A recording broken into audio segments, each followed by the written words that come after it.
মানুষের অকল্যাণ করবে, হাঁসের ডিমের মতো ঘটবে।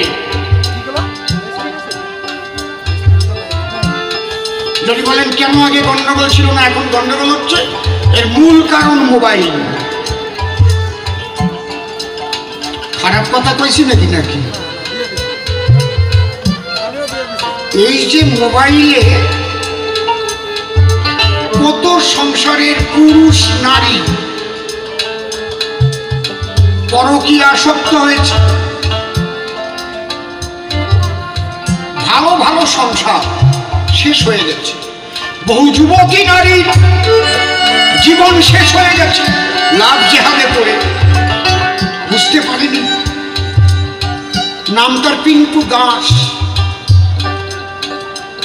এত সুন্দর করে কথা বলেছে, তার ফাঁদে পড়ে গিয়ে দেখে না শালা পিন্টু মোল্লা। বহু নারীর জীবন শেষ হয়েছে, বহু সংসার ধ্বংস হচ্ছে। আমাদের কিডনি, হার্ট, লিভার। আমি তো কোনোদিন মোবাইল আমার কোনো পকেটেও রাখি না, যেদিন থেকে বুঝতে পারছি। গায়ের সঙ্গে মোবাইল রাখি না, আলাদা ব্যাগ। দেখবেন আজকে টাচ করবে কি,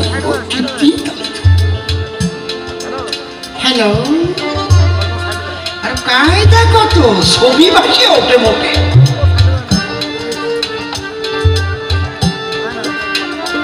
ভাবতে পারেন পরিস্থিতি কোথায় গিয়ে দাঁড়িয়েছে। নারীরা অলস হয়ে গেছে। আপনারা এখনো ভালো আছেন, কারণ আপনারা তো টাউনে বাস করেন না, ডাউনে বাস করেন। টাউন তো শেষ, মেয়েদের আর সেই শক্তি নাই, বেশিরভাগ হাইলাইট হয়ে যাচ্ছে এখন। ওখান থেকে কে আনলো মানে লাইট মেরেছে কে? ওখানে ওকে ধরে নিয়ে এসো। ওই ওখানে কে লাইট